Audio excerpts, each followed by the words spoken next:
आप सभी का स्वागत है मार्गदर्शक YouTube चैनल पर। दोस्तों, इससे पहले मैंने परसेंटेज की पहली क्लास लिया था और आप सभी लोगों को बहुत पसंद आई वो क्लास और सबने बहुत ही सराहना करी। और उसके बाद अब ये दूसरी क्लास होगी। पहली क्लास में मैंने बेसिक कॉन्सेप्ट्स ऑफ परसेंटेज बताया था, उसी को मैं थोड़ा सा सेकंड क्लास में भी एक्सटेंड करूंगा, ताकि जो बच्चे बहुत कमजोर हैं, जीरो से शुरू कर रहे हैं, उनको बेहतर तरीके से समझ में आ सके। मेरी क्लास उन टॉपर्स बच्चों के लिए बेसिकली नहीं है, क्योंकि उन्हें हो सकता है यह क्लास स्लो लगे, क्योंकि मैं उन बच्चों को कवर करना चाह रहा हूँ जो बहुत ही कमजोर हैं, जो दूर दराज किसी गांव में बैठ के तैयारी कर रहे हैं और उनके पास एक्सेस नहीं है कि वो किसी से डाउट पूछ सकें, किसी से संपर्क कर सकें, ताकि उनको आगे समझ में आए। तो मार्गदर्शक एक ऐसा प्लेटफॉर्म है जो उन कमजोर बच्चों को टारगेट कर रहा है, जो उन नालायक बच्चों को टारगेट कर रहा है जिन्होंने कभी पढ़ाई नहीं करी। मैं भी कमजोर और नालायक बच्चों में से था, क्योंकि मैं भी पढ़ता नहीं था और अचानक से जब मैं तैयारी में आया तो मुझे भी कुछ नहीं समझ में आता था, मुझे भी मैथ से डर लगता था। तो इसलिए मैंने मार्गदर्शक बनाया और मार्गदर्शक बनाने का मुख्य लक्ष्य अब मैं पूरा कर रहा हूँ। रोज प्रयास कर रहा हूँ, संघर्ष कर रहा हूँ आप लोग के लिए। तो आप लोग भी मेरा साथ दीजिएगा। जो लोग कमजोर बच्चे हैं वो मेरे साथ जरूर रहिएगा और लगिएगा मेरे साथ, पढ़िएगा, समय दीजिएगा पढ़ाई को। वीडियो को एक बार में ना समझ में आए तो दो बार में देखिएगा। नोट्स भी बनाते चलिएगा, थोड़ा बहुत लिखते रहिएगा, पूरा पूरा नहीं लिखना है। जो मैं आपको काम देता हूँ उसको जरूर पूरा किया करिए और रिवीजन जरूर किया करिए। रिवीजन करने से क्या होता है, जब मैं दूसरी क्लास लेता हूँ तो आपको पहली क्लास की बहुत सारी चीजें आती रहेंगी, तो दूसरी क्लास में उसका फायदा मिलेगा। और कोशिश करिए कि एक किताब भी खरीद लीजिए। किताब का नाम मैं रेकमेंड करूंगा कि किरण पब्लिकेशन की किताब एक मैथ्स की ले लीजिए। यदि आप रेलवे और एसएससी की तैयारी कर रहे हैं तो एक किताब किरण पब्लिकेशन की जरूर खरीद लें। उसमें लेवल वाइज सारे सवाल दिए हुए हैं, इजी से लेकर हार्ड तक, इजी, मॉडरेट और हार्ड तक सवाल दिए हुए हैं। तो पहले इजी सवाल आते हैं तो आपको आसानी होगी करने में, लेकिन पहले आप वीडियो देखिए, उस वीडियो से समझिए, उसके बाद ही किताब लगाइएगा। तो अभी मैं परसेंटेज की क्लास दोबारा से शुरू कर रहा हूँ, सेकंड क्लास होगी ये, जिसमें बेसिक कॉन्सेप्ट्स पर ही टारगेट किया जाएगा। बेसिक कॉन्सेप्ट्स यदि आपको परसेंटेज के समझ में आ जाते हैं तो आगे कठिनाई नहीं होगी। बेसिकली बोला जाए तो परसेंटेज एक ऐसा चैप्टर है जो आपके पूरे क्वांट में, पूरे मैथ्स में काम आएगा।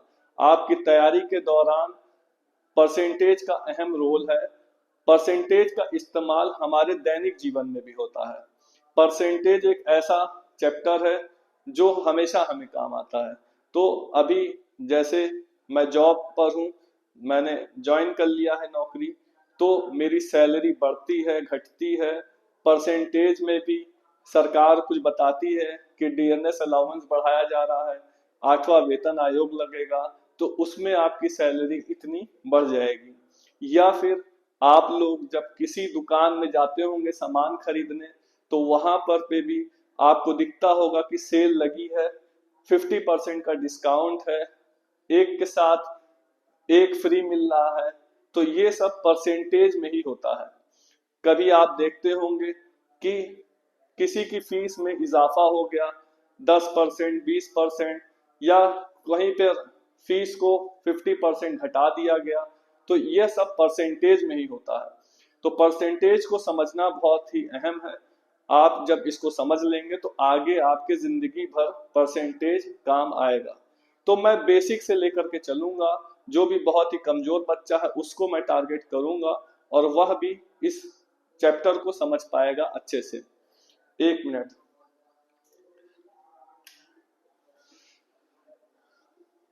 फैन चला रहा था, मैं फैन ऑफ था तो गर्मी लग रही थी। तो अभी हम लोग शुरू करते हैं परसेंटेज की क्लास। और आप लोग फोकस होकर के एक रूम में शांत जगह पर बैठ करके एक कॉपी एक पेन लेकर के जरूर पढ़िएगा। और जब मैं कुछ देता हूं तो आप पॉज करके वीडियो को पहले खुद सॉल्व करिएगा, उसके बाद ही आगे बढ़िएगा। तो अभी देखते हैं बेसिक चीजें जो परसेंटेज में काफी अहम है, उनका इस्तेमाल कैसे होता है।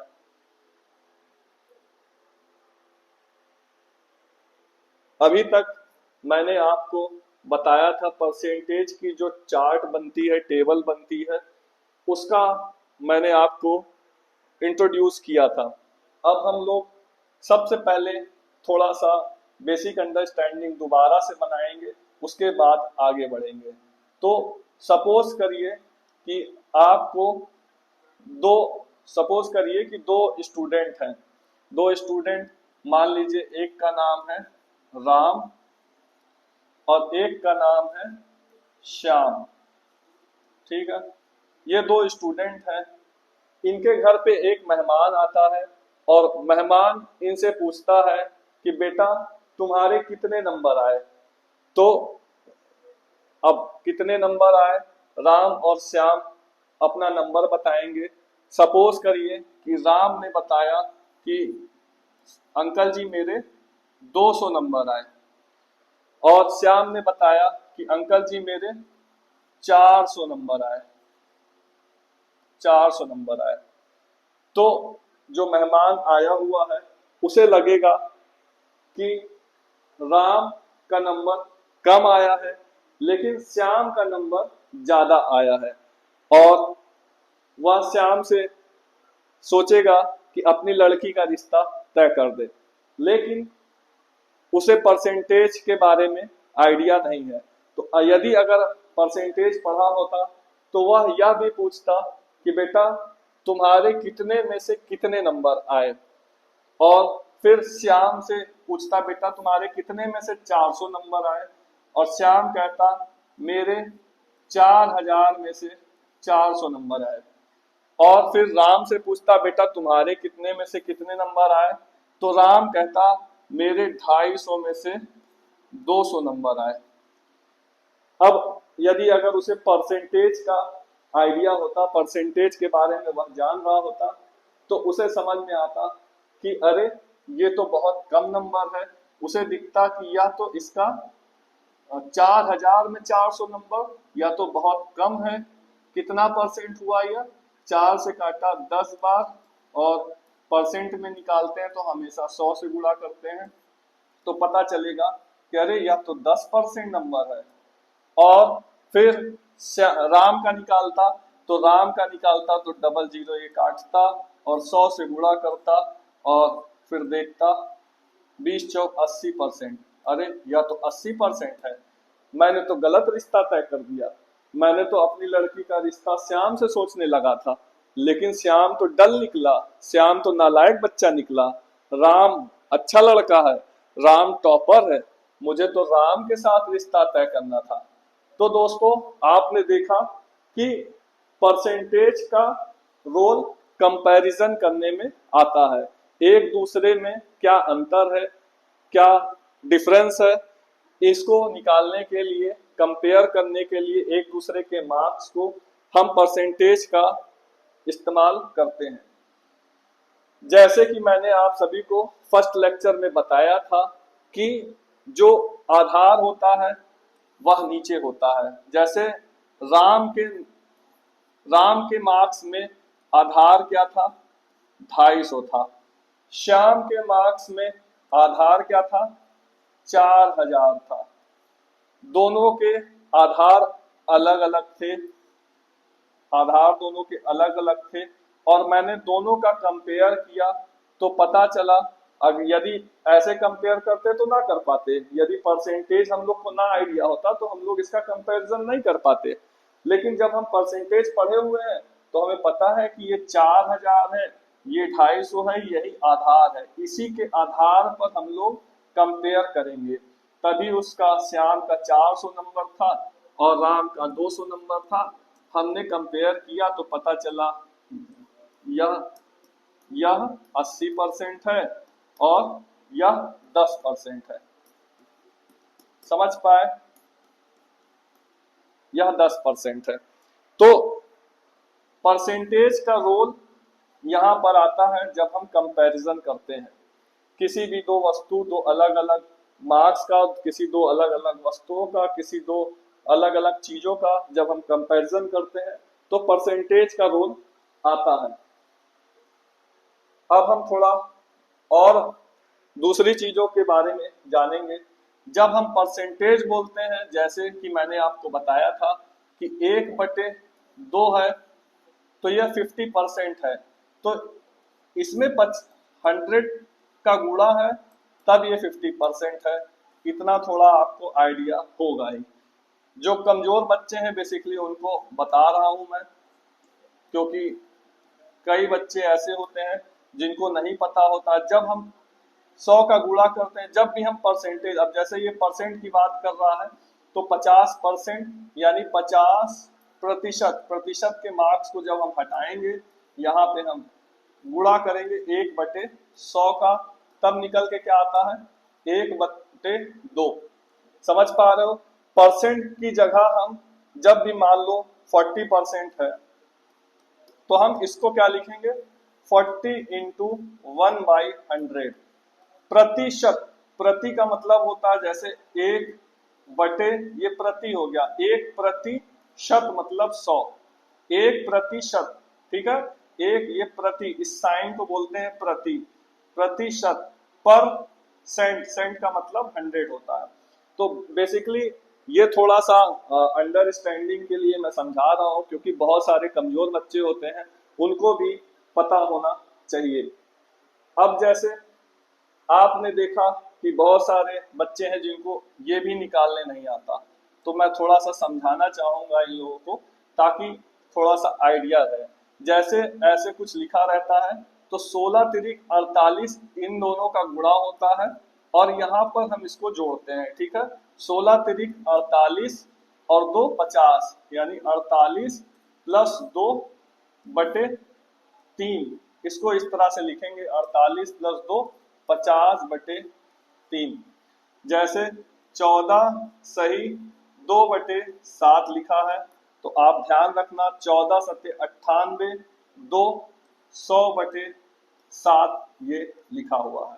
बेसिक अंडरस्टैंडिंग के लिए मैं बता रहा हूं। अब जैसे कि यदि ये बोलता है प्रतिशत, जैसे कि 14 सही 2/7 बोल दिया, तो इसका मतलब क्या हुआ दोस्तों, 14 सत्ते 98, 14 सत्ते 98 प्लस 2/7 इंटू, क्योंकि ये प्रतिशत लिखा है तो इंटू करेंगे और 100 लिखेंगे, यानी क्या हो गया दोस्तों 100/7, सॉरी ये गलत हो गया, यहाँ पे प्रतिशत लिखा है तो इसका मतलब हो गया दोस्तों कि 1/100। तो 100 गुणे 1/100 लिखा है, 100 से 100 काटेंगे तो ये 1/7 आ गया। जैसे मैं एक्चुअली में बताना चाह रहा हूं जो आप लोग को, अब उस टॉपिक पर आते हैं कि हम लोग फ्रैक्शन से fraction to decimal, sorry fraction to percentage कैसे बदलते हैं, फ्रैक्शन से परसेंटेज कैसे बदलते हैं और परसेंटेज से फ्रैक्शन कैसे, परसेंटेज से फ्रैक्शन में कैसे आते हैं। ये बेसिक अंडरस्टैंडिंग है। मुझे पता है कि बहुत सारे लोगों को आता होगा, लेकिन मैं उस कमजोर बच्चे को टारगेट कर रहा हूं जो इनको भी नहीं समझता।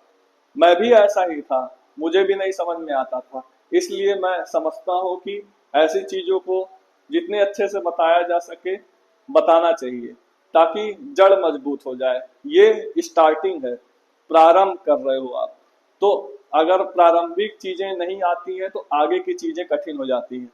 इसीलिए मैं चाहता हूं कि यहाँ पर आप लोगों को इसका आइडिया रहे।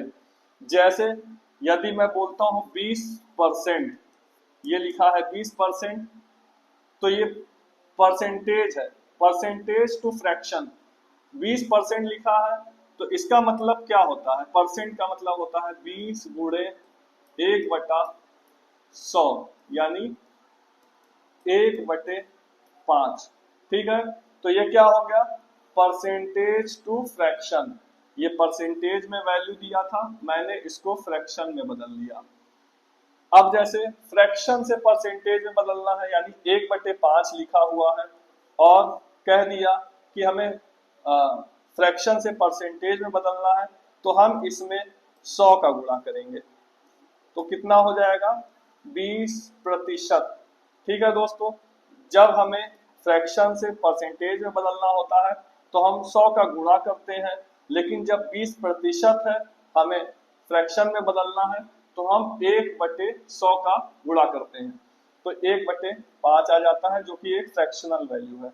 तो ये आपको आना चाहिए, फ्रैक्शन से परसेंटेज और परसेंटेज से फ्रैक्शन, काफी अहम है, ये आपको जरूर आना चाहिए।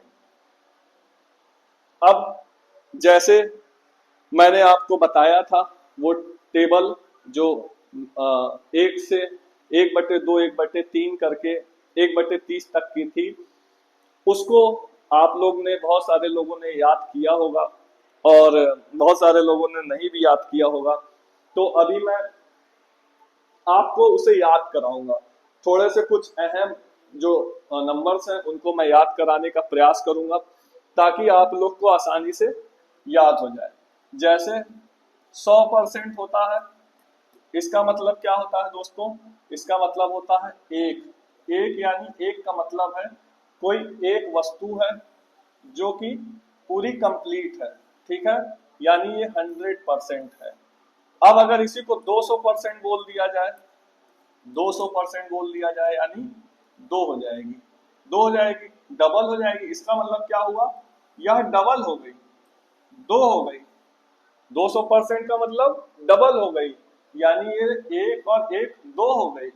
समझ पाए, तीन बोल दिया जाए तो 300%, समझ रहे हो, यानी 3 गुना हो गई, यानी एक और जुड़ गई। समझ पाए इस बात को, तो ये 3 हो गया। अब लेकिन बोल दिया जाए नहीं, इसको 50% कर दो, 50% कर दो, 50% कर दिया तो यानी क्या हो गया, 1/2 हो गया। 50 गुणे 1/100% की जगह, तो जब इसको इससे काटेंगे तो क्या आएगा, 1/2, यानी इस एक वैल्यू को, सपोज दैट कि ये एक ही है या एक ही है, और एक को हम लोगों ने क्या किया, आधा कर दिया, आधा कर दिया, आधा कर दिया तो क्या हो गया, 1/2 हो गया फ्रैक्शन में, और परसेंटेज में 50% हो गया। अब यदि हम बात करें 25%, 25% का मतलब क्या हो गया, 25 गुणे 1/100, 1/100 यानी हो गया क्या, 1/4। ठीक है, यानी कोई एक वैल्यू थी जिसको मैंने 4 हिस्सों में बांट दिया, बराबर बराबर 4 हिस्सों में बट गया। ये हो गया क्या, 25%, ये 25%, ये 25%, ये 25%, बराबर हिस्सों में बांट दिया। कह दिया नहीं भैया 20% का क्या होगा, 20% की वैल्यू होती है 1/5, 5 हिस्सों में इसको बराबर कर दिया। जैसे कोई एक ऐसे हमने ले लिया, एक लकड़ी ले लिया, इसको हमने 5 हिस्सों में बराबर कर दिया, 5 हिस्सों में बराबर बराबर बांट दिया। कहा नहीं भैया 40%, 40% क्या होता है, तो 40%, अब यहाँ पे आप फंस जाओगे, तो कुछ नहीं करना है, बस 40 इंटू 1/100, 40 से काटोगे, एक जीरो से एक जीरो का कैंसिल हुआ, 4/10 आया, 2 से काटा, 2 दूनी 4, 2 पंजे 10, यानी 2/5, 5 में से 2 हिस्सा, ये मान लो 1 2 3 4 5, 5 में से 2 हिस्सा बोल रहा है, यानी इसकी बात सिर्फ कर रहा है। ये हमारे 2 हिस्से हैं, जो ये 40% है। ठीक है दोस्तों, तो आप समझ पाए कि ये 40% 2/5 फ्रैक्शन वैल्यू होती है, 2/5। आगे बढ़ते हैं अब, जैसे 40% हो गया। अब आते हैं, थोड़ा सा अंडरस्टैंडिंग बना रहा हूं मैं आपकी, सिर्फ ताकि आगे समस्या ना आए। 100% निकालते हैं, मान लीजिए कोई संख्या है, मान लो 500, सॉरी 5000 लेते हैं। 5000 है, 100%, कोई संख्या दी गई है 5000, मान लो ये तुम्हारी सैलरी है। अब अच्छे से समझ में आएगा। सपोज करो तुमने ज्वाइन कर लिया है ड्यूटी, और ये तुम्हारी सैलरी है। 1 मिनट, थोड़ा मैं देखना चाहूंगा, रिकॉर्ड हो रहा है, रिकॉर्ड हो रहा है। सपोज करो कि ये तुम्हारी सैलरी है और ये 5000 है। ठीक है, तो 100% है ये 5000। अब सरकार बदल गई, सरकार ने कहा जितने भी एम्प्लॉयज थे रेलवे के, उनकी सैलरी को मैं बढ़ा दूंगा, डबल कर दूंगा, डबल कर दूंगा। अच्छा, तो डबल कर देंगे तो कितना हो जाएगा? 200% हो जाएगा। 200% का मतलब कितना हो गया दोस्तों? 10,000 हो गया। 5,000 था, ये 100%, तो 100% और जुड़ जाएगा। 5,000 जुड़ गया तो 10,000 हो गई। अब इसी को कहा कि नहीं, मैं इसमें सिर्फ 10% बढ़ाऊंगा। किसी जो सरकार आई थी नई वाली, उसने कहा नहीं, मैं डबल नहीं करूंगा, मैं सिर्फ 10% बढ़ाऊंगा। 10% बढ़ाऊंगा। अच्छा, तो मेरी सैलरी क्या थी? 5,000 थी। 5,000 का 10% कितना होगा? 10% निकालने के लिए मुझे 10% से गुणा करना पड़ेगा।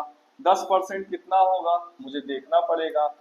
5,000 गुणे 10 गुणे परसेंट की जगह क्या आ जाएगा? 1/100। 2 जीरो से 2 जीरो कैंसिल, 50 गुणे 10 यानी कितना हो गया? 500 हो गया। तो यानी 10% कितना हो गया? 500 हो गया। इस तरह से मैंने निकाला। अब आपने देखा कि ये 10 गुणे 1/100 किया, क्योंकि परसेंट की जगह 100 1/100 लिखेंगे। लेकिन अब इसी को यदि मैं आसान तरीके से और करूं, क्या, क्योंकि भाई एग्जाम में हमें पेन का इस्तेमाल कम से कम करना है, ज्यादा से ज्यादा हमें मेंटली करना है, तो उसके लिए भी हमें पता होना चाहिए कि कैसे करेंगे। जैसे जब 5,000 की बात किया, रुकिएगा थोड़ा,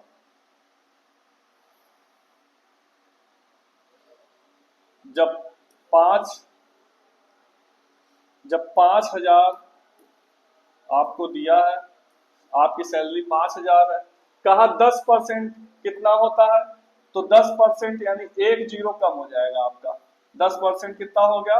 500, जैसा आपने निकाला था। कहा नहीं, 10% नहीं, 100%। 100% कितना होता है? 100% तो 5,000 होता है। सॉरी, गलती हो गई मिस्टेक हो गई।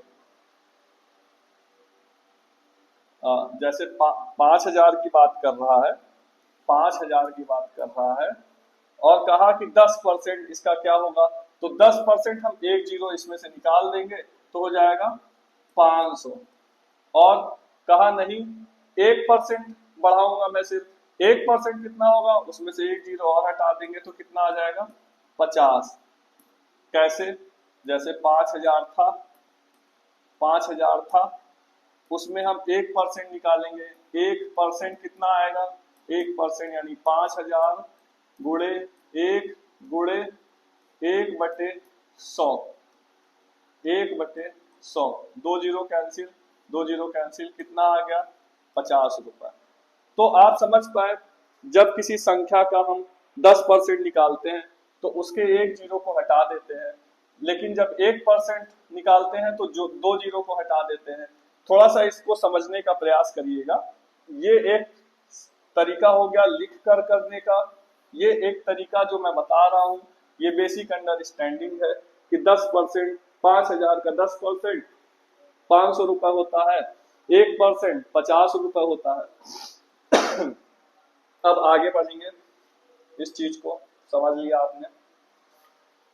अब जैसे कि हमने 10% निकाल लिया, 20% निकाल लिया, 30% निकालना हो किसी संख्या का, 30% निकालना हो तो कुछ नहीं करना है, 30 गुणे 1/100, जीरो किया यानी 3/10।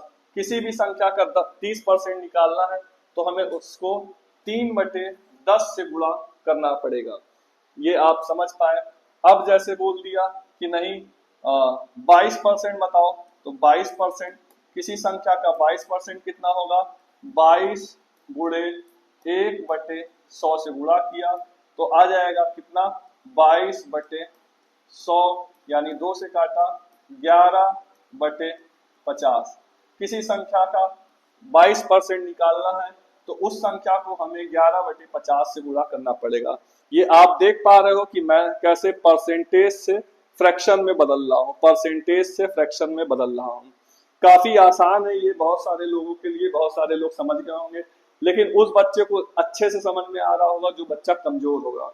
उस बच्चे को लग रहा होगा कि हाँ ये मुझे नहीं आता था, पर ये काफी समझ में आ रहा है अब जैसे आप लोग को मैंने बताया कि किसी संख्या का अगर सपोज करो कि 66, किसी संख्या का सपोज करो कि 42 है, 42 है, कोई 42 एक संख्या है, इसका हमें बोल दिया, कहा कि 42 का 14 2/7% निकालो। कह दिया 42 का 14 सही 2/7% निकालो। तो आपको कुछ नहीं करना है, 42 गुणे 1/7 से गुणा करना है। ये फ्रैक्शन वैल्यू थी, इस फ्रैक्शन वैल्यू को सॉरी परसेंटेज वैल्यू थी, परसेंटेज वैल्यू को मैंने फ्रैक्शन में याद कर रखा था और मैंने इसको इससे काट दिया, आंसर आ गया 6। अब यदि आपको परसेंटेज टू फ्रैक्शन वैल्यू नहीं याद होगी तो आपको कठिनाई होगी। आप क्या करेंगे, आप करेंगे 42 गुणे 14 सत्ते 98, 200/7 गुणे परसेंट की वैल्यू लिखेंगे 1/100, ऐसे काटेंगे और 7 से काटेंगे, आंसर आएगा 6। तो ये दोनों तरीका है, आप दोनों तरीके को समझिए कि जब भी कभी एक वैल्यू आती है जो आपको याद है तब आप 1/7 लिखते हैं, लेकिन आपको नहीं याद है तो आपको फिर ऐसे ही गुणा करना पड़ेगा। जो पारंपरिक एक तरीका है, कंटेम्परेरी वे, ट्रेडिशनल वे बोलेंगे इसे, ट्रेडिशनल वे है आपका कि 14 सत्ते 98 और 200/7 गुणे 1/100, आंसर आ जाएगा 6। अब जैसे बोल दिया कि 96 का 16 सही 2/3% निकालिए, तब 2/3% निकालिए। तो आपको क्या करना है, यदि आपको ये टेबल याद थी, आपको पता है कि 96 इंटू 1/6 करते हैं तो आंसर आ जाता है 16। समझ पाए इस बात को, 16 छक्का 96। उम्मीद करता हूं कि आप सभी ने 30 तक का टेबल याद कर लिया होगा। 30 तक का टेबल और 30 तक का स्क्वायर और 21 तक का क्यूब याद होना बहुत जरूरी है। ठीक है, तो आप लोग इस पर ख्याल रख करके उसको लिख करके चिपका लीजिए और उसको याद करिए। ऐसे ही इस वैल्यू को भी जो आपको चार्ट में बनाया हूं उसको भी आपको याद रखना है। अब जैसे बोल दिया कि 99 है और इसका हमें निकालना है 11 सही 1/9%। तो आपको पता है कि यह तो 1/9 की वैल्यू होती है, तो हम क्या करेंगे 99 इंटू 1/9 लिखेंगे और इसको 11 से काट देंगे, आंसर आ जाएगा 11। तो आप ये बेसिक अंडरस्टैंडिंग है, काफी लोगों को नहीं समझ में आता कि मैं कैसे परसेंटेज से फ्रैक्शन में बदलूं, फ्रैक्शन से परसेंटेज में बदलूं। तो आप लोग को मुझे उम्मीद है कि आप समझ पा रहे होंगे इस बात को। अब आते हैं जो काफी महत्वपूर्ण कुछ नंबर्स होते हैं, उन पर भी थोड़ा सा दोबारा से एक बार कोशिश करते हैं। जैसे आपको पता है कि 1/4 की वैल्यू होती है 25%, ठीक है। 1/4 की वैल्यू होती है 25%। यही जब हम इसको 1/, यहाँ पे 0 बढ़ाते हैं, 40 कर देते हैं, तो इसकी वैल्यू क्या हो जाती है? 2.5%। समझ पाए इस बात को? उम्मीद करता हूं आप समझ पा रहे होंगे। 1/4 को हम लोग 25% बोलते हैं, 1/40 को हम लोग 2.5% करते हैं। बेसिकली मैं एक एनालिसिस आप लोग की करवा रहा हूं, जैसे अंडरस्टैंडिंग बन सके। आप ऐसे ही अपने रजिस्टर पर एक कॉपी लीजिए और पेन लीजिए और उस पर लगातार परसेंटेज इस तरह से जद्दोजहद करिए, जिद के साथ लगे रहिए, कैलकुलेशन करते रहिए, कंटिन्यू समय दीजिए इस पर, तो आपकी भी अंडरस्टैंडिंग काफी स्ट्रांग हो जाएगी। मुझे भी शुरू में नहीं समझ में आता था, फिर आने लगा। अब जैसे 1/2 की वैल्यू क्या थी? 50% थी, लेकिन जब हम इसी को 1/20 कर देते हैं तो क्या हो जाता है? ये 5% हो जाता है। समझ पा रहे हो? ऐसे ही जब हम 1/16 की बात करते हैं तो आता है क्या? 16 सही, 1/16 की बात करते हैं, 16 छक्का 96, 6 सही, 6 सही, 2 4, 6 सही, 1/4, सॉरी मिस्टेक हो गई। जब हम 1/16 की बात करते हैं तो जब हम 1/16 की बात करते हैं तो आता है 1/4%। ठीक है, देखो मुझे भी नहीं याद है, मैं भी ऐसे ही कैलकुलेट करता हूँ, निकालता हूँ। याद करने की कभी कभी जरूरत भी है, कहीं कहीं पे नहीं है, क्योंकि आप जब करने लगोगे तुरंत आ जाता है। तो आप जितना ज्यादा करोगे उतना अच्छे से आएगा। मेरी भी पढ़ाई 4 साल हो गया है मुझे छोड़े हुए, तो थोड़ा सा मैनेज करिएगा, इसको समझिएगा। अब जैसे 1/16 था, इसी को जब हम 1/8, यानी हमने क्या किया? इसको आधा कर दिया, इसको आधा कर दिया, यानी यहाँ पे मैंने 16 का आधा 8 होता है, लेकिन मैंने इसको डबल किया है। अब डबल किया है तो ये भी वैल्यू भी डबल हो जाएगी, यानी 2 गुना हो जाएगा। 6 सही 1/4 के आंसर क्या आ जाएगा? 6 दूनी 12, 1/2%, यानी 12.5%। 12.5%। 1/16, 6 सही 1/4 होता है, 1/8 उसी का डबल हो जाता है, 12.5% हो जाता है। इसी को जब हम 1/, और आधा करते हैं यानी 4 करते हैं, तो यानी 2 गुना इधर हो जाएगा, यानी 12.5 का 2 गुना हो जाएगा, 12.5 का 2 गुना हो जाएगा, यानी 25% हो जाएगा। तो देख रहे हो आप, यहाँ इसका, ये इसका डबल हो गया, ये इसका डबल हो गया, और यहाँ परसेंट में भी वैल्यू डबल हो रही है। ठीक है, जब हम यहाँ पे 8 को 4 कर दिए यानी आधा कर दिए, तो इधर डबल हो गया, रिवर्स हो गया। ठीक है, तो आप इसको अंडरस्टैंडिंग बना रहा हूं मैं आपकी, आप इसको बस देखते चलिए और अपनी पेन कॉपी में भी करिएगा, तो काफी मजा आएगा। जैसे 1/6, 1/6 होता है 16 सही 2/3%, या इसी को लिखते हैं 16.66666, ये कंटिन्यू चला जाता है आगे। तो इसी को कहीं कहीं पे आप देखेंगे कि ये लिखा रहेगा 16 सही 67%। ठीक है, इस कंटिन्यूटी को खत्म करने के लिए ही 6 एक बढ़ा देते हैं तो 7 हो जाता है, 67% हो जाता है। 1/6 था, और इसी की वैल्यू आती है 5/6। अब जैसे 5/6 है, तो यानी इसमें हम 5 का गुणा करेंगे, 5 का गुणा करेंगे और वैल्यू आ जाएगी 16×5 80, 80।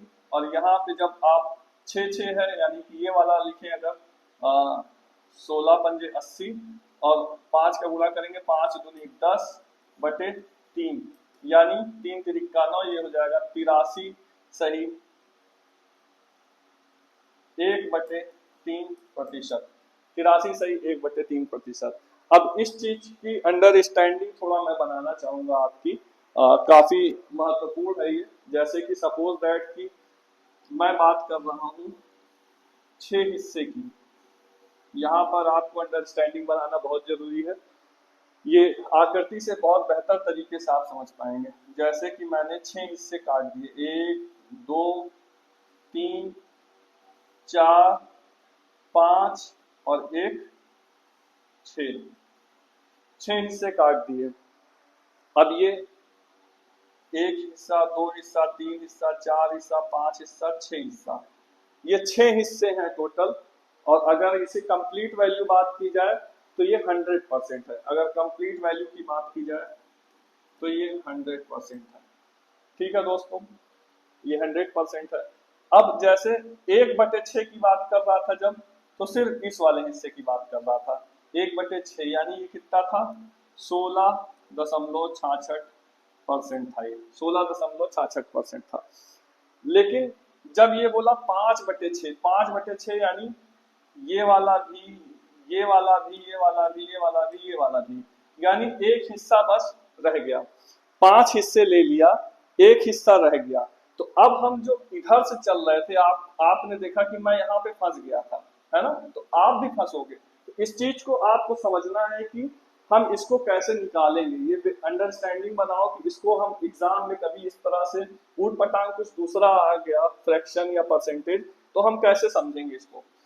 6 डिब्बे हैं टोटल, बराबर बराबर 16.66 के 6 डिब्बे हैं। ठीक है, कहा कि ये, जैसे आपको मैंने बताया है, आधार जो होती है कंप्लीट वैल्यू होती है, ये 6 डिब्बे हैं। अब कह रहा है 5 डिब्बे टोटल लेने हैं, 5 डिब्बे टोटल लेने हैं, एक डिब्बे को निकालना है।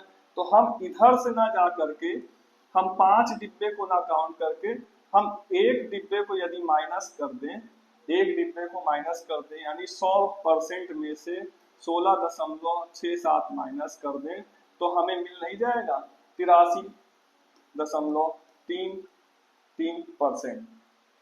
समझ पाए इस बात को।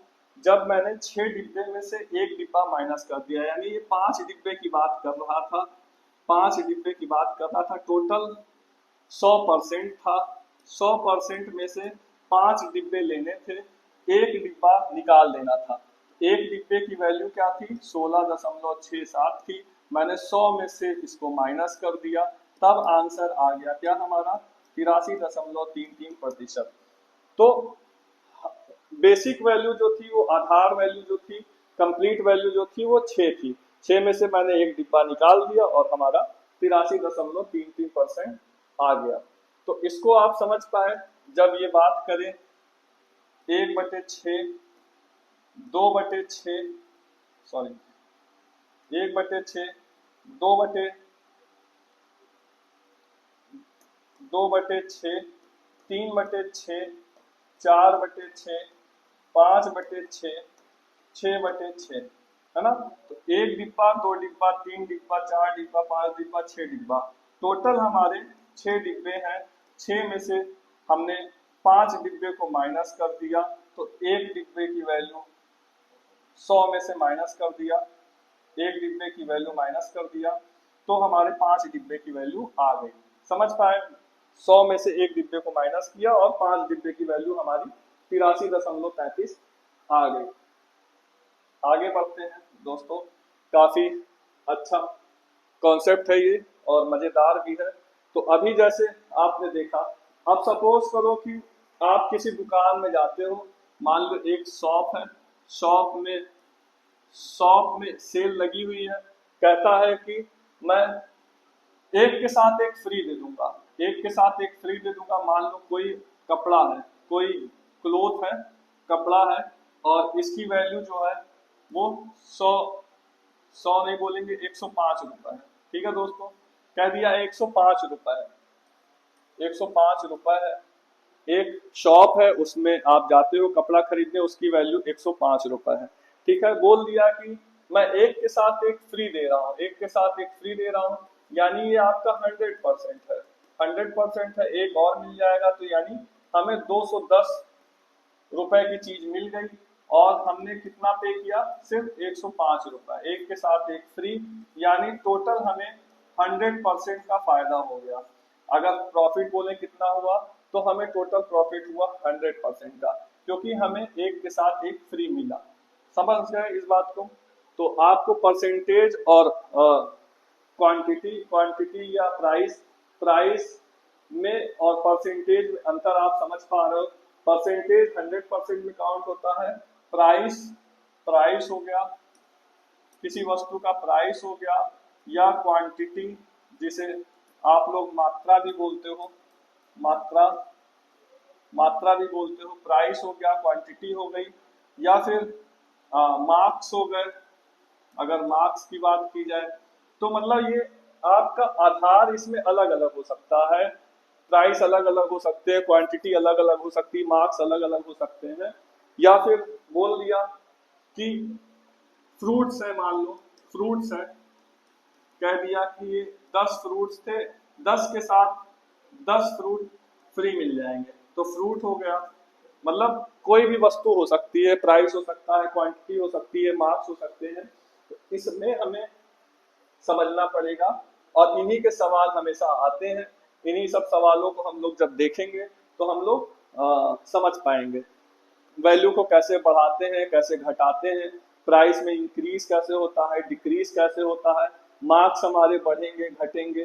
तो उसी को हम लोग परसेंटेज के फॉर्म में देखेंगे और अपनी अंडरस्टैंडिंग को बढ़ाएंगे।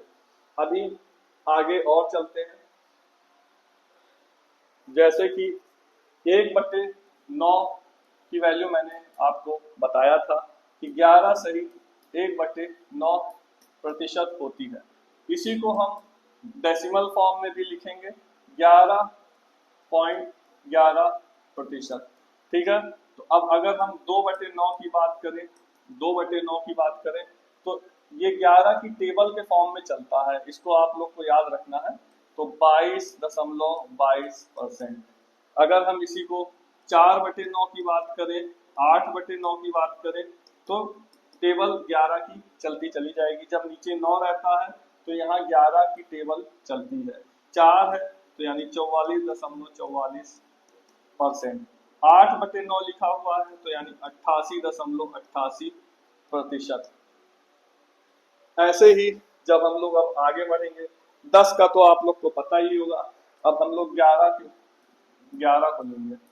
11 की बात करते हैं तो 9 सही 1/11% होता है। लेकिन इसी को जब हम लोग डेसिमल फॉर्म में लिखते हैं तो 9.09% लिखते हैं। अब अगर हम 2/11 की बात करें तो इसकी वैल्यू हो जाएगी, 2 का गुणा कर देंगे इसमें, 2 नवैया 18.18%। 3/11 कर देंगे तो हो जाएगा, 3 का गुणा हो जाएगा 27.27%। 8 का गुणा कर देंगे, 8/11 हो जाएगा तो 9×8 72.72%।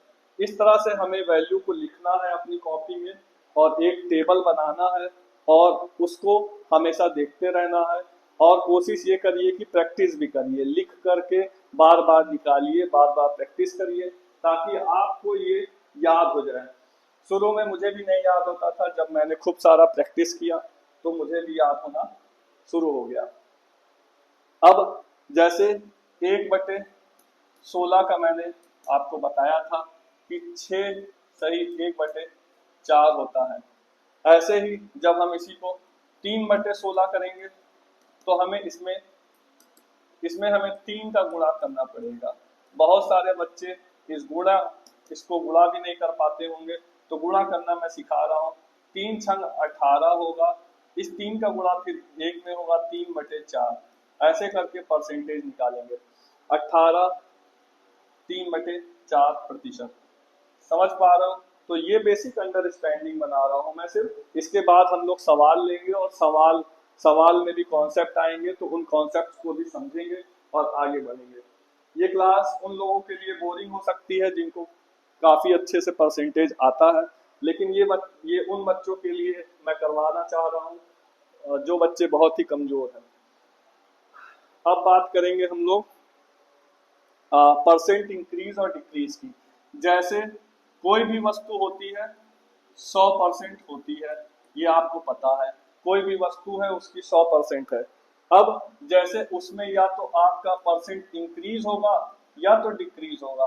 अगर बोल दिया कि 10% इंक्रीज करो, अगर 10% बढ़ाने को बोल दिया तो 110% हो जाएगा, और कह दिया 10% घटाना है तो वही वैल्यू 90% हो जाएगी। समझ पा रहे हो? यानी कोई 100% वैल्यू थी, मान लो कि यह केक था, यह एक केक था, केक में बोल दिया कि 10% बढ़ा दिए, तो 10% मान लो 10% का हिस्सा इतना था, 10% बढ़ गया केक में। लेकिन बोल दिया कि 10% घटा दिए, तो 10% घटाने का मतलब क्या हो गया, यह ऐसे केक हो जाएगा, यानी 10% घटा दिया, ये 90% हो गया, या 110% हो गया। यानी 10% हमने वैल्यू को बढ़ाया तो केक इस तरह हो गया, 10% हमने केक घटाया 90% हो गया, यानी केक कम हो गया। तो हमें परसेंट इंक्रीज और परसेंट डिक्रीज के बारे में भी आइडिया होना चाहिए। अब इसको हम कैसे वैल्यू में बढ़ाएंगे, कैसे हम वैल्यू में घटाएंगे, इसको हम लोग समझेंगे। पहले देखते हैं, जैसे मेरी सैलरी थी, मैंने आपको बताया था 5,000 थी, तो 5,000 में हमें 10% बढ़ाना है। 10% बढ़ाना है तो हमें 100 में प्लस करना पड़ेगा, यानी 100 में प्लस 10% बढ़ाएंगे और नीचे ऐसे लिखेंगे और इसका गुणा कर देंगे, तो ये क्या बन जाएगा, 5,000 गुणे 110 बटे 100%, और 2 जीरो से 2 जीरो कैंसिल हो जाएगा, 11 पचे 55 हो जाएगा, यानी 5500, और मेरी सैलरी जो हो गई वो इतने रुपए हो गई, 5500 रुपए हो गई। यानी मैंने 100 में 10 को बढ़ाया, 110 गुणे 100 से मैंने गुणा कर दिया, यानी मैंने क्या किया, 5,000 गुणे 110% से गुणा कर दिया। मैंने 5,000 को 110 से गुणा कर दिया। चूंकि आपको पता है कि परसेंट की वैल्यू जो होती है, वह परसेंट की वैल्यू जो होती है वह 1/100 होती है, और जब 2 जीरो से काटा 2 जीरो और 110 में गुणा किया तो ये आ गया 5500। समझ पाए इस बात को, अंडरस्टैंडिंग बनाने के लिए। अब जैसे मान लो यही एक तरीका हो गया आपको कि 110/100 से आपने गुणा कर दिया और 10% सैलरी बढ़ गई। यदि अब यही बोल देता कि नहीं 10% मेरी सैलरी कम कर दी गई, तो आपको क्या करना है, कम करना है। 5,000 में हमने क्या किया, 10% 100 में से यहाँ जैसे 100 प्लस किया था, तो हम यहाँ पे 100 माइनस कर देंगे, 10 माइनस करके नीचे परसेंट से गुणा कर देंगे, और आंसर कितना आ जाएगा, 2 जीरो से 2 जीरो कैंसिल होगा, 9 पचे 4500। यानी मैंने देखा कि 10% जब मैंने सैलरी बढ़ाया तो 500 बढ़ गया, 10% मैंने सैलरी घटाया तो 500 घट गया, 4500 रुपए हो गई, और इधर क्या हो गया, 5500 रुपए हो गया। तो आपको अगर किसी भी नंबर में बढ़ाना है, घटाना है, तो आपको बेस 100 मान के चलना है। किसी भी संख्या का, किसी भी क्वांटिटी का, किसी भी नंबर का, मार्क्स का, किसी भी सेल प्राइस का अगर आपको बढ़ाना है, घटाना है, तो 100 बेस मान के चलना पड़ेगा। अब जैसे बोल दिया कि चीनी थी, चीनी 100 रुपए, 100 नहीं बोलेंगे, 110 रुपए केजी मिल रही थी। चीनी का प्राइस कितना था, 110 रुपए किलो, 110 रुपए किलो चीनी का प्राइस था। अब इसने बोला कि दुकानदार ने बोला कि मैंने 5% चीनी का रेट बढ़ा दिया है। अच्छा, 5% बढ़ा दिया तो 110 गुणे 5% बढ़ाया है, तो यानी पहले 100% था, अब 105% हो गया है, 105% हो गया है। और फिर मैंने इसको 100 से ऐसे गुणा किया, 1 जीरो से 1 जीरो कैंसिल हो गया, 105 में गुणा करेंगे 11 का, 11 पचे 55, 1100 बटे 10 आ जाएगा कितना, 115.5 रुपए, 115.5 रुपए आ गया। 110 रुपए वैल्यू थी किसी चीनी की, और जब 5% से उसको हमने ऊपर किया यानी बढ़ाया, तो उसका प्राइस आ गया 115 रुपए 5 पैसा। तो इस तरह से 100 में हमने बढ़ाया। अब इसी को बोल लेता कि नहीं 110 रुपए चीनी का प्राइस था, अब मैंने 5% से घटा दिया। अच्छा, 5% से घटा दिया तो कितना हो गया 95/100। मैंने 5% से इसको घटा दिया, एक जीरो से एक जीरो कैंसिल हो गया, 5 हो गया, 9 5 14, 4 हासिल आया 1045 और नीचे 10 बचा था। इसका प्राइस क्या हो गया 104 रुपए। आपने देखा कि 110 रुपए में जब हमने 5% बढ़ाया तो प्राइस हो गया 115 रुपए 5 पैसा। जब हमने 5% से घटाया, यहाँ पे हमने 5% से घटाया है, ठीक है, तो 5% से घटाया है तो 104.5 रुपए हो गया। तो परसेंट इंक्रीज और डिक्रीज आपने देखा कि परसेंट कैसे बढ़ रहा है। 100 पे ही परसेंट को मैं बढ़ा रहा हूँ, 100 पर ही मैं परसेंट को घटा रहा हूँ। तो बेसिक अंडरस्टैंडिंग उम्मीद करता हूँ आप लोग की बन रही होगी। अब आगे बढ़ते हैं, दूसरी चीजों को समझते हैं। परसेंट इंक्रीज और डिक्रीज हो गया। अब जैसे मान लो बोल दिया कि 36 है, 36 का 16 सही 2/3% बताइए। आपको पता ही है कि इसका 1/6 होता है, तो आपको मन में निकाल लेना चाहिए। इसकी वैल्यू जाएगी 1/6 यानी कि 6 6 36 6 हो गई, ठीक है। अब ऐसे ही एक आता है परसेंट इंटरचेंज। इंटरचेंज कैसे, अब इसी को बोल देता 16 सही 2/3 का 36% निकालो। 36% निकालो। अब 36% निकालना है तो अब 36% तो इसका निकालना कठिन हो जाएगा। पहले मैं आपको एक बेसिक मेथड समझाता हूँ, उसके बाद फिर इसकी ट्रिक समझाऊंगा। सपोज दैट कि आपको इसका नंबर आइडिया नहीं है, 16 2/3 को हम 1/6 लिखते हैं, आपको आइडिया नहीं है, तो आप क्या करोगे, इसमें कुछ नहीं करना है, बस 16 3 48 प्लस 2 50/3 लिखना है, का की जगह गुणा लगाना है, 36 की जगह 36 लिखना है, परसेंट की जगह 1/100 लिखना है, ठीक है। यदि आपको 16 2/3 की वैल्यू, फ्रैक्शन वैल्यू 1/6 नहीं पता थी, तो आपने क्या किया कि 16 3 48 जो ट्रेडिशनल तरीका था उसको अपनाया। 50 से 100 को काटा 2 बार में, 3 दूनी 6 था, 6 को काटा 36 से, 36 को काटा 6 से, यहाँ आंसर आ गया 6, ठीक है, 6 आंसर आ गया। लेकिन अब जैसे ये ट्रेडिशनल वे था, लेकिन अगर आपको पता है कि ये नियम जो मैं पढ़ा रहा हूँ आपको आइडिया है, तो आप क्या करोगे, ये परसेंट जो है इसको इंटरचेंज किया जा सकता है। जैसे x% ऑफ y लिखा है, तो हम इसको x ऑफ y% भी लिख सकते हैं। यानी कि परसेंट जब गुणा में रहता है तो परसेंट, जैसे ये बीच में ऑफ का मतलब होता है गुणा, गुणे का निशान, तो अगर परसेंट x में है तो हम इसको इधर भी कर सकते हैं, इधर है तो इधर भी कर सकते हैं, x ऑफ y% भी लिख सकते हैं। तो आपने देखा कि यहाँ पर जैसे कि 16 2/3 था, तो हम क्या करेंगे, इसको 16 2/3 प्रतिशत का 36 लिख दिया। अब इसका मतलब क्या होता है, 1/6 आपको याद किया हुआ है और यहाँ पे आपने लिखा 36 और इसको काटा तो आंसर आ गया 6। तो यानी परसेंट का निशान हम इधर से इधर, इधर से इधर ला सकते हैं जब बीच में हमारा गुणे का निशान हो। समझ पाए। अब जैसे कि दूसरा सवाल हम लोग करेंगे, बोल दिया कि 98% 98% का 98% का 14 2/7 बताओ क्या होगा। अब आप लोग वीडियो को पॉज करके इसको निकालिए और फिर बताइए।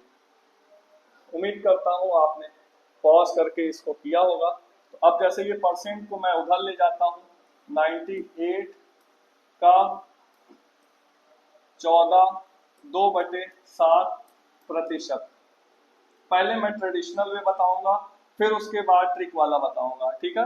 तो 98 गुणे का की जगह गुणा किया, 14 7 98, 200/7, परसेंट की जगह हम क्या लगाएंगे, 1/100 लिखते हैं, ठीक है। 100 से 100 कैंसिल हो गया, 7 से काटा 14 आ गया, 14 की टेबल में 14 7 98 होता है। अब जैसे अगर हमें ये वाला रास्ता नहीं अपनाना है, तो हमें क्या पता है कि हमें 14 2/7 परसेंट की वैल्यू तो हमने याद कर रखी थी और यहाँ पे 98 है और यहाँ से हमने काट दिया, 14 आ गया आंसर। तो बेसिक अंडरस्टैंडिंग आपने समझ लिया कि हम परसेंट को कैसे इधर से उधर कर सकते हैं जब बीच में गुणे का निशान हो। बीच में गुणे का निशान था, इस वजह से x परसेंट ऑफ y और y परसेंट ऑफ x किया जा सकता है। आपने सीखा कि कैसे हम फ्रैक्शन से डेसिमल में बदल सकते, फ्रैक्शन से परसेंटेज में बदल सकते हैं, परसेंटेज से फ्रैक्शन में बदल सकते हैं। आपने आज ये भी सीखा कि हम जब किसी संख्या को, किसी सैलरी को, किसी प्राइस को जब हम बढ़ाते हैं या घटाते हैं तो हमेशा उसको 100% मान करके बढ़ाते या घटाते हैं। आज के लिए इतना ही है, अगली क्लास में थोड़ा और पढ़ेंगे। बेसिक अंडरस्टैंडिंग बनाने का प्रयास कर रहा हूँ, जो कमजोर बच्चे हैं उनको टारगेट कर रहा हूँ। तो यदि आपको आता है तो आप गलत ना समझिएगा, आगे और एडवांस लेवल में चलेंगे, तब जो आप एडवांस बच्चे हैं, थोड़ा सा प्रो लेवल हो गए हैं, जो पढ़ लिए हैं काफ़ी अच्छे से, उनको समझ में आया है, अच्छा नंबर आ रहा है, उनको भी बताऊंगा कि एग्जाम में कैसे अप्रोच करना है, एग्जाम में कैसे क्वेश्चंस को सॉल्व करना है। एग्जाम अप्रोच बहुत जरूरी है सीखना। यदि आप एग्जाम अप्रोच सीख जाते हैं और फिर उसको घर पे मॉक टेस्ट में ट्राई करते हैं, कोशिश करते हैं, तो आपके मॉक्स में भी नंबर इंप्रूव होना शुरू हो जाते हैं और फिर एग्जाम में वही नंबर आते हैं जो आपके लगातार मॉक्स में आ रहे होते हैं। अगर आपके मॉक्स में अच्छे नंबर आ रहे होंगे तो आपको आइडिया लग जाएगा कि मेरा एग्जाम क्लियर होने के करीब है। तो आज के लिए यही विराम रखते हैं और क्लास को ख़त्म करते हैं। अगली बार मिलेंगे क्लास 3 के साथ, परसेंटेज की ही क्लास होगी, लगातार परसेंटेज की कुछ क्लास रखूंगा और उसी के साथ जो कैलकुलेशन वाली क्लास होती है उसको भी रखने का प्रयास करूंगा, क्योंकि अभी मैंने एक स्क्वायर की क्लास ली थी और स्क्वायर से काफ़ी लोगों में सुधार हुआ। स्क्वायर 100 तक का स्क्वायर या 100 से ऊपर तक का स्क्वायर मन में निकालने आ गया है बहुत सारे लोगों को। अभी मुझे याद आया है तो मैं आप लोग को होमवर्क दे रहा हूँ और कुछ एक चीज़ें भी सिखा दे रहा हूँ। जैसे स्क्वायर की बात करें तो जो नंबर होते हैं जैसे 25, 35, 45, 55, ये स्क्वायर्स जिनमें 5 लास्ट में रहता है, इनको आपको आइडिया होना चाहिए, कैलकुलेशन में बहुत काम आते हैं। जैसे 65, 75, जिनके नंबर में आखिरी में 5 होता है, आखिरी में 5 होता है, उनको कैसे निकालते हैं, उनका स्क्वायर कैसे निकालते हैं। तो उनका स्क्वायर निकालना काफ़ी इम्पोर्टेंट है, कभी कभी सवाल में आता है। जैसे कि आप देख रहे हैं दो, ये डिजिट जो देख रहे हैं, ये डिजिट, इन डिजिट, सिर्फ एक डिजिट को देखिए, एक डिजिट को देख रहा हूँ, 2 के आगे 3 आता है, 2 के आगे 3 आता है, तो 2 में 3 का गुणा करेंगे और इसकी जगह हमेशा 5 की जगह 25 लिखना है। ठीक है दोस्तों, 5 की जगह 25 लिखना और 2 तिहाई 6 होता है, 2 के आगे 3 आता है, तो 3 गुणे 2 किया मैंने, 625, सब में आगे 5 की जगह 25 आएगा। ठीक है दोस्तों, आगे 25 आएगा, यहाँ भी 25 आएगा, अब 25 आएगा, यहाँ 4 के आगे क्या आता है, 5 आता है, तो 4 का गुणा हम 5 में करेंगे, जब 4 पंजे 20, आंसर हो गया ये। ऐसे ही जब 5 के आगे क्या आता है, 5 के आगे 6 आता है, तो 5 छंग 30, 30 आंसर हो गया ये। ऐसे ही 35 है तो 5 की जगह 25 लिख दिया, 3 के आगे 4 आता है, 3 चौक 12, 1225। इन दोनों का आप निकाल करके कमेंट करिएगा और मुझे बताइएगा कि आप कर पाए या नहीं कर पाए। और कुछ होमवर्क दे रहा हूँ, जैसे कि आपको बताना है 93 का स्क्वायर, 109 का स्क्वायर, 37 का स्क्वायर और 43 का स्क्वायर, ये आपको बताना है। कमेंट में ज़रूर लिखिएगा। यदि आप सीरियस कैंडिडेट हैं और पढ़ाई मन लगाकर कर रहे हैं तो इसको ज़रूर निकाल करके कमेंट में लिखिएगा। धन्यवाद।